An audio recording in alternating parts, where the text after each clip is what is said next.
Isang umaga, nakita ko si Kapag na may dalang mga groceries. Regalo pala ito ng teacher niya, principal at mga classmate niya. Nilalagay nga niya ito sa cabinet ko. Sabi ko hindi pwede dito kasi ilagay ito ng stock ng mga sabon.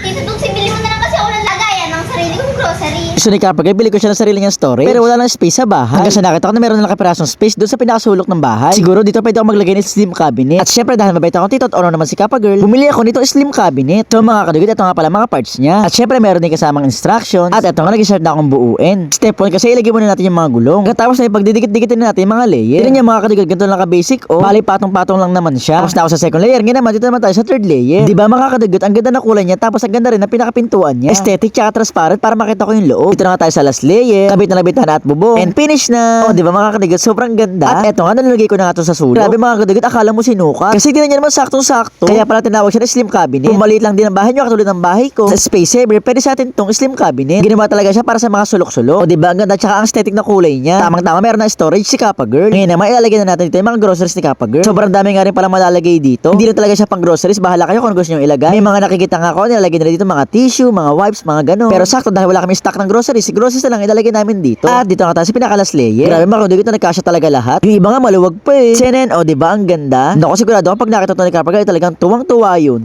Wow, Tito Tuxie, sobrang ganda naman ang storage ko. Kayo mga kadugit, gusto nyo rin ba ng ganitong slim cabinet? Yes or no? So yun lang muna. Thanks for watching. Bye-bye! Ngayong araw nga pala ay magpe-perler beads ulit tayo. Ang bubuin ko nga pala si Psyduck at evolve niyang si Golduck. Kasi may nagpadala na naman sa atin ng perler beads. Kahit sobrang dami na natin perler beads ay marami pa rin nagpapadala sa atin. Bali, eto nga pinadalahan tayo ng dalawang color ng perler beads. Wala na nga paglagyan nito sa sobrang dami. Bago tayo mag-start, eto nga pala ang reference natin kay Psyduck. Eto naman ang reference natin kay Golduck. Nakakamiss pala magbuo ng perler beads. Matagal-tagal din kasi ako napatigil. Eto nga siniset up ko na yung mga gagamitin natin. Nagre-refill na ako ng color block para sa outline natin. Gusto ko lang sabihin na hindi nga pala ako pumili kay Psyduck. Madami kasi ako nababasa sa message. Puro ang message nila ibuuin ko daw si Psyduck o kaya naman daw si Mewtwo. Eto unang mo nang binuo ay si Psyduck. Eto nga tapos na agad ako kaya tinipan na natin. Make sure na badikit yung tape at bubutasan natin isa-isa para maganda ka nalabasan kapag nagplansya tayo. Tsaga-tsaga lang talaga. Bago natin siya plansyahin, set aside muna natin siya. Bali isasabihin natin siya kay Golduck. Eto nga start na rin pala ako kay Golduck ng pagbuo ng outline. Bali halos wala pang isang oras tapos ko na sila pareha. Kasi mga color nila hindi naman karamihan ng kailangan. Psyduck kasi halos yellow lang. Ito naman si Golduck halos color blue lang din. Hindi complicated yung mga color nila. Eto ang dali ko na tapos kaya tinipan ko na nga agad. Siyempre tutusukin natin isa-isa para maganda ka nalabasan pag nagplansya. Sabi ko nga sa part na to ay talagang tsagaan. So mga karugit, eto nga pala sa dalawa, okay na. Bali una ko nga palang paplansyahin itong si Psyduck. Eto nga mga karugit, start tayo magplansya. Eto na kinalabasan. O diba kita nyo sobrang smooth niya. Yun kasi talagang purpose ng pagtutusok natin habang nakatape. Walang error, walang butas, smooth ang pagkakagawa. Worth it at hindi masasayang effort natin. Senen, so mga karugit, eto na nga silang dalawa. Eto si Psyduck, diba kita nyo napaka-smooth. Si Golduck din ay sobrang smooth. So mga karugit, eto nga dagdag natin sa ating collection. Pwedeng pang display sa bahay, collection, kaya pwede nyo rin gawing keychain. O diba mga karugit, sobrang cute nila. Mga karugit kayo, gusto nyo rin ba ng perler beads? Yes